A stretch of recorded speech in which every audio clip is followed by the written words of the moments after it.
That is what we find here. Brahmabandhuridi smaham bahubhyam parirambhidaha. All the palace inmates were surprised and stunned. What is Krishna doing? An old Brahmana with a sacred thread has come to the palace, and see the manner in which he is receiving. And we cannot find fault with our Lord. Whatever Krishna does will be an example for the others. He will only do it with meaning and purpose. That means the guest is not a simple person. He is the most honored person in this world. For our Lord, the Lord of Dwaraka, to embrace him, wash his feet, apply fragrant oil, sandal paste, etc. Take the water, use for washing, sprinkle it over himself and Rukmini. Such a great person. So there is something very unusual about it. Nivasidaha priya jushte paryange bhradaro yatha mahishya vijidashramto valavyajanahastaya. Nivasidaha priya jushte. Where did he seat me? My dear viewers, are you trying to understand and imagine what was happening and what Sudama is saying? These are instances, the narration of which, the hearing of which, the contemplation and rumination over which will install greater and greater devotion in your heart. Devotion grows by means of this kind of an interaction. Interact with this narration. Listen to it repeatedly, repeatedly, repeatedly. You don't have to go to the Himalayas or to the Vindhya mountains. Nowhere you have to go to. Simply interact with these stories. Fill your ears, fill the mind with these. Automatically devotion will start welling up, welling up, welling up. As I am telling you, there are 2 or 3 people seated with me in this room where the recording is going on. They are saying that, Swamiji, the story is so moving, I could not control myself. See, it is so enriching to listen to the story. Where from will you get such a description? We all pray to God, an invisible God, an impersonal God, to be seen nowhere. Nobody has seen him. Now here you are getting a vivid description of Krishna who personifies God. And what happens to when a devotee goes to his precincts? It's very clearly known.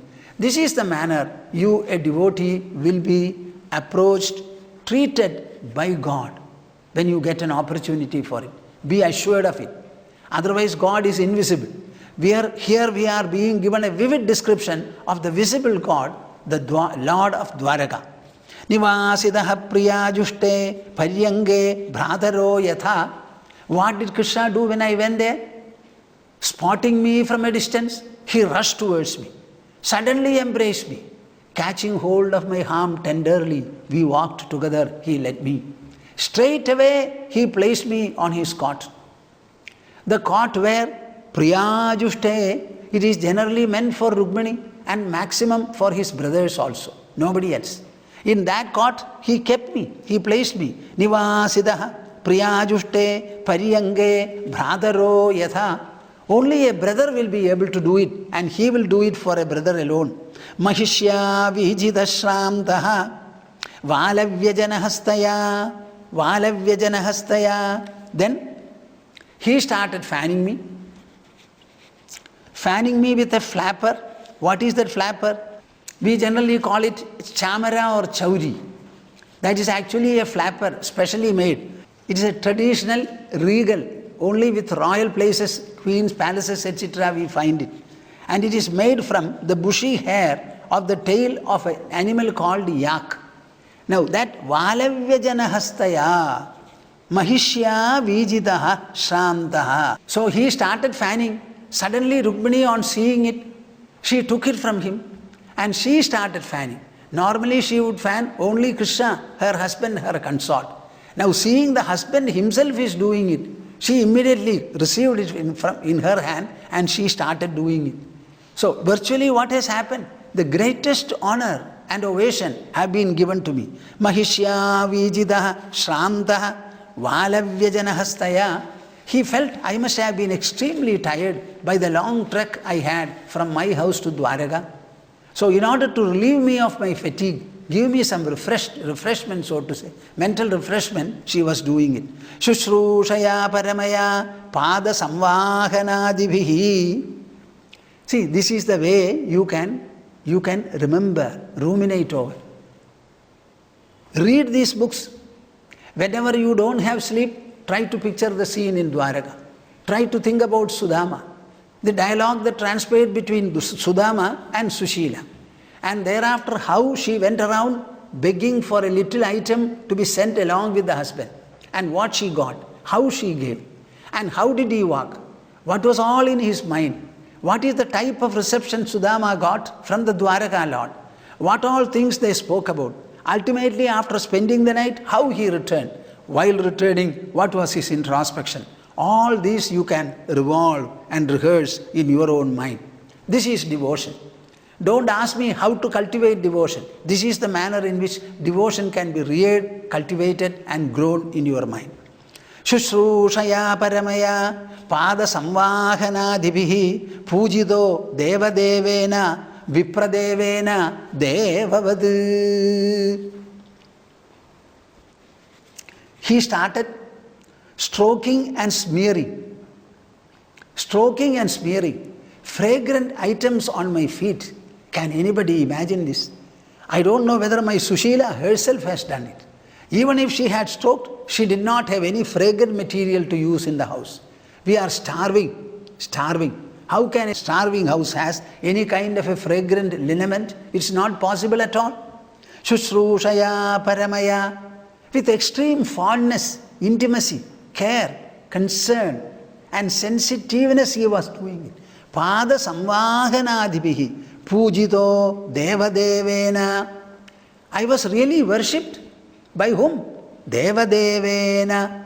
By the Supreme Lord of all gods. Vipradevena. Devavad. Who considers the Vipra, the Brahmana, as a Deva. Devavad. He gave me the position of the greatest God. Maybe Mahavishnu himself.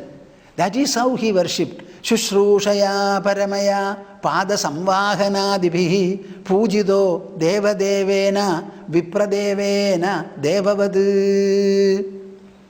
My imagination flies in a different direction here. We generally know of worshipping God. We only know that.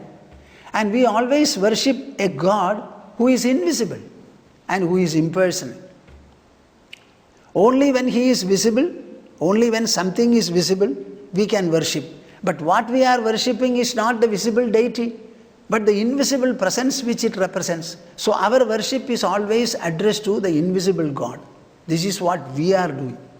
Now here, Sreemad Bhagavatam says, Sri Krishna, representing the supreme divinity Mahavishnu, is worshipping a Vipra. Just see, the equation is reversed. You generally know of devotees worshipping God. Here Srimad Bhagavata presents before you a very touching, elevating and exquisitely beautiful scene where Lord Krishna himself is worshipping a very poor Brahmana who happened to intrude into the palace without any notice. What is the nature of God then? How do you conceive of him? In order to approach such a God and get his favor, can anybody doubt? Is there a disqualification for anyone? Cast away all these misgivings from your mind. Be open in your heart. Be soft and gentle in your mind. Have fondness, if not anything else. And want to have intimacy with God. Intimacy with God. A close association with him. Speak to him in any manner you like. You may speak anything good, bad or indifferent. It may be a very good Sahasranama of good names. It can also be a Sahasranama of bad names. Take all your anger, all your resentment, all your competition, jealousy, intolerance, hate, all that. Worship God with them. You will be free of them and God will be very happy. God wants every devotee to be good, benign and benevolent. If these traits are not in us, it is headache producing to God. So let us be very clear. Swargapavargayof pumsam rasayam bhuvi sampadam sarvasam abhisiddhinam moolam taccharanarchanam. See, Sudama went there at the persuasion of his wife Sushila with a view to get some kind of a wealth or a treasure so that his family's poverty will be relieved. And what all happened there? And when he came back, there is only one difference. He had a small bundle of flattened rice with him. Now he doesn't have it. That is the only difference. But the manner in which he feels, just see.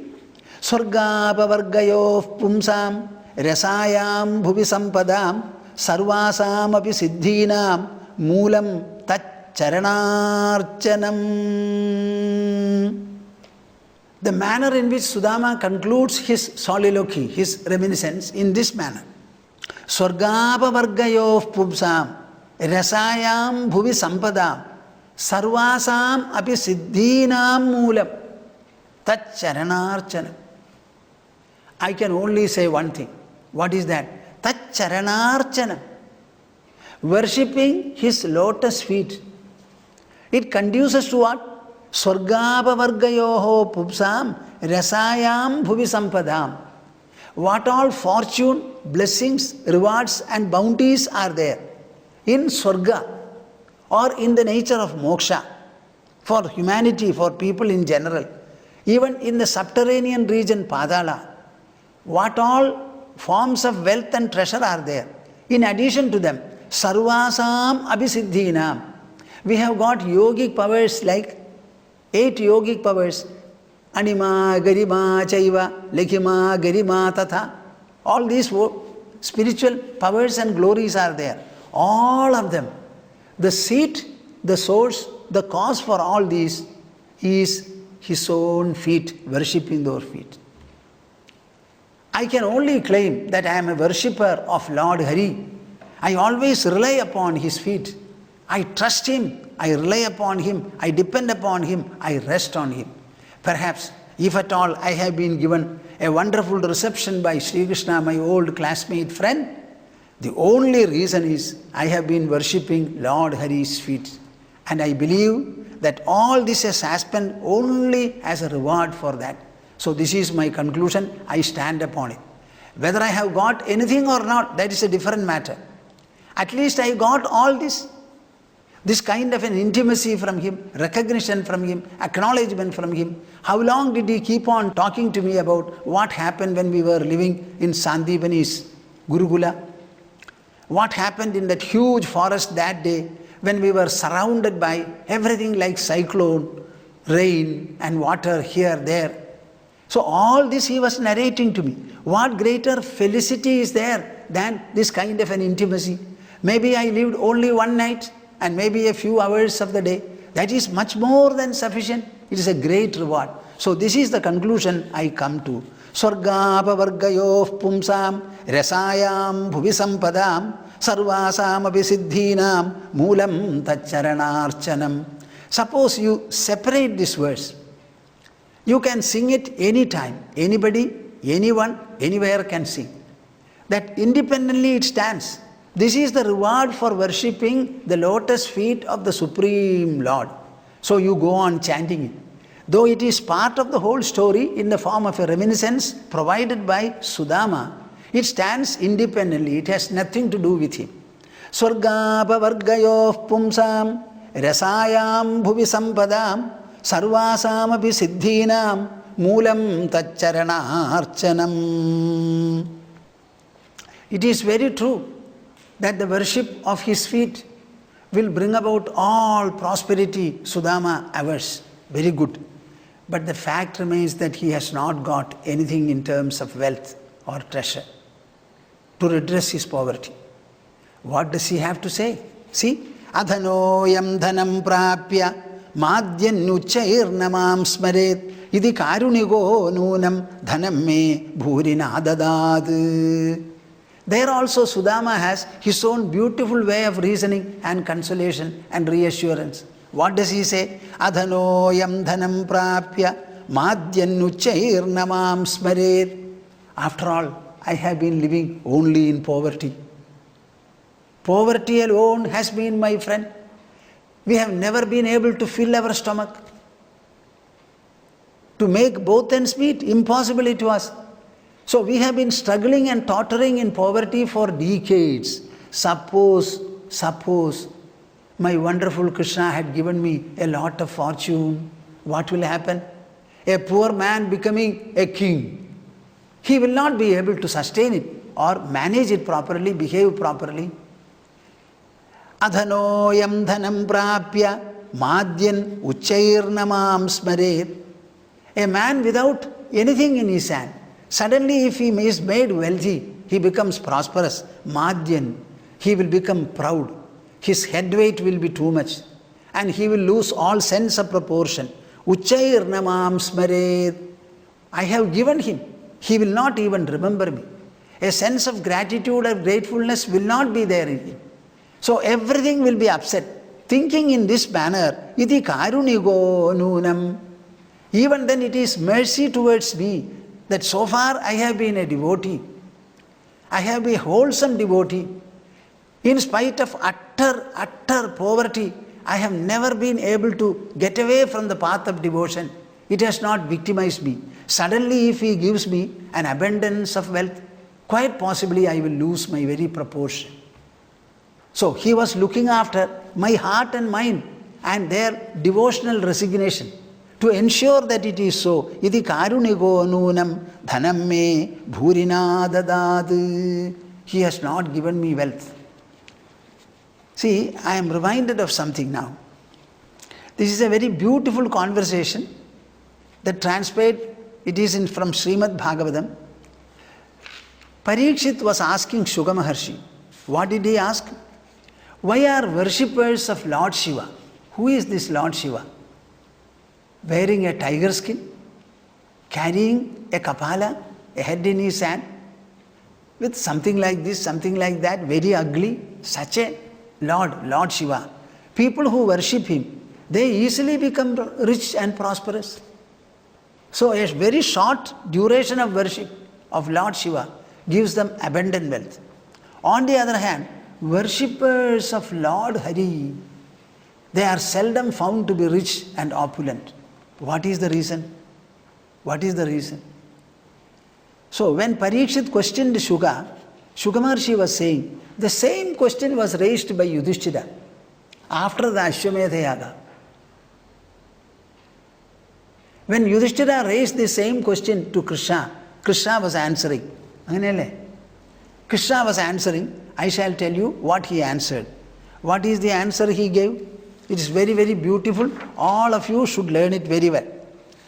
Yasyaham anugrinhami harishye tadhanam chanaihi tado adhanam tyajandyasya swajana dukkha dukkhidam sayada vitathodyogo nirvinnasyad dhanehaya matparaihi kritamaitrasya karishye tadanugraham.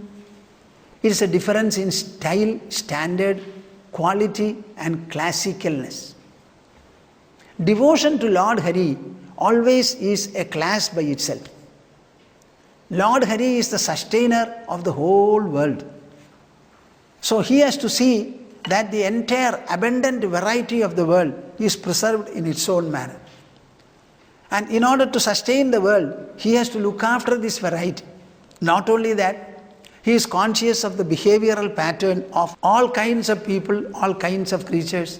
So the knowledge and maturity he has in the matter of interacting with all the different aspects of creation, you cannot imagine in another place or person.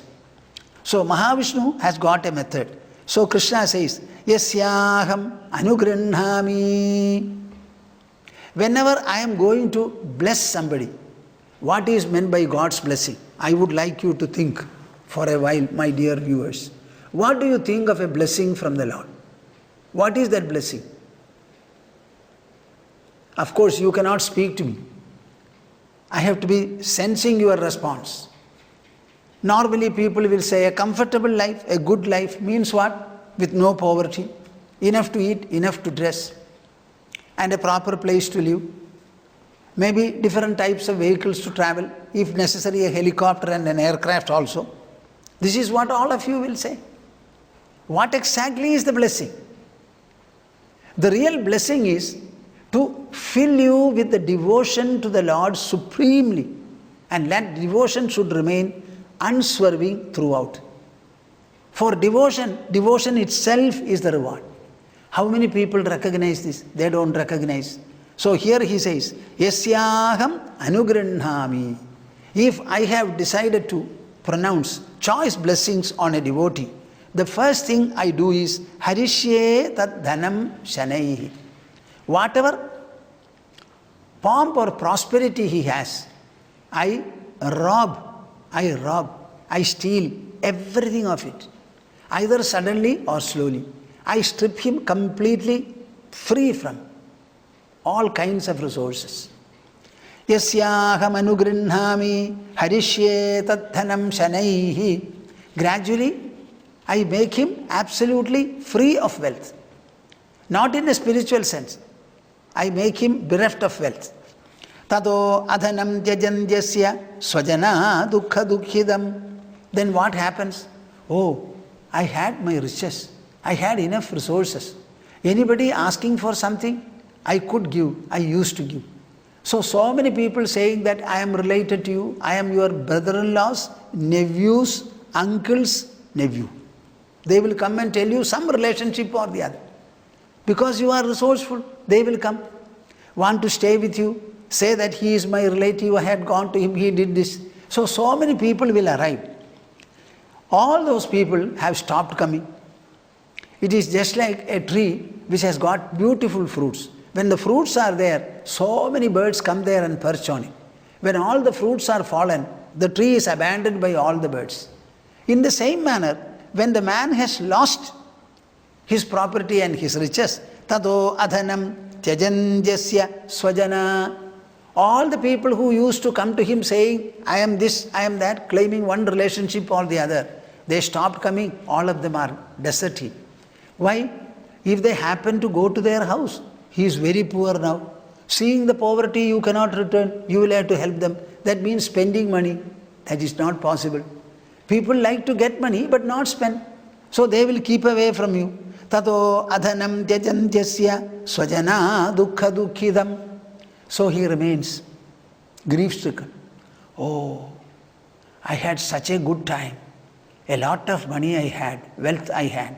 Anything I could give to anybody, spend lavishly. So many people were coming. See, I cannot see the face of anyone now. Everybody leaves me. Nobody turns towards me. Naturally, he is grief-stricken. Dukkha dukkhidam. So the first thought in his mind is not God. Not rely upon God. He says, Sayada vitathodyogo nirvinnasya dhanehaya. The desire for regaining his prosperity becomes stronger in him. When I had money and wealth, all people were with me. I must again have money. Then they will start coming back. So his choice is even now wealth. But this is the wealth I have taken away from him with a view to bless him properly so that he will not be victimized by wealth. That he is not prepared to recognize. His devotion doesn't allow him to think so. Devotion on the one hand and wealth on the other, he gives precedence and greater marks for the wealth, not for devotion. So he tries to recapture whatever he has lost. You know what I do then? Sayada vitathodyogo. I make sure that all of his endeavors are abortive. None of them will succeed. I will never allow him to succeed. Nirvinnasya dhanehaya. At the same time, he has a desire for wealth. Wealth is necessary. God also admits it. Nirvinnaha. He becomes indifferent. See, I had wealth. So many people were there. I lost my wealth. Everybody fled. Now I am trying to regain wealth. There also I have failed. So what is the story going to be for me? It's a story of failure. At the same time, this is not something that I can accept. So what shall I do? So he becomes completely devoured by grief. At that time, I have nursed him. I have tried him. His mind has become better. He has understood the futility of having a lot of followers and relatives around you. All of them are selfish. So where are the unselfish people? Suppose some good friend or relative was there. When he is poor, he should have come in search of him. Arey, you are very rich, now you have nothing in your hand. Let me give you a little I have, not that I can relieve you of all your troubles, but at least this much you must give them.